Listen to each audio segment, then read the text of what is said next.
एक यहूदी औरत ज़ैनब बिनती हारिस जो कि मरहब की भतीजी और सलाम बिन मशकम यहूदी की बीवी थी, उसने ग़ज़वा खैबर के मौके पर हजूर करीम सल्लल्लाहु अलैहि वसल्लम को ज़हर आलूदा गोश्त खिलाने की कोशिश की थी।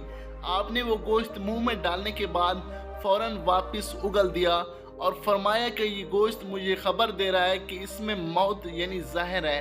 आपके साथ एक और सहाबी हज़रत बशर बिन बुरा बिन महरूर रज़ी अल्लाह अन्हु भी थे और उन्होंने इस गोश्त में एक नवाला खा लिया था और उसके असर से उनका इंतकाल हो गया था।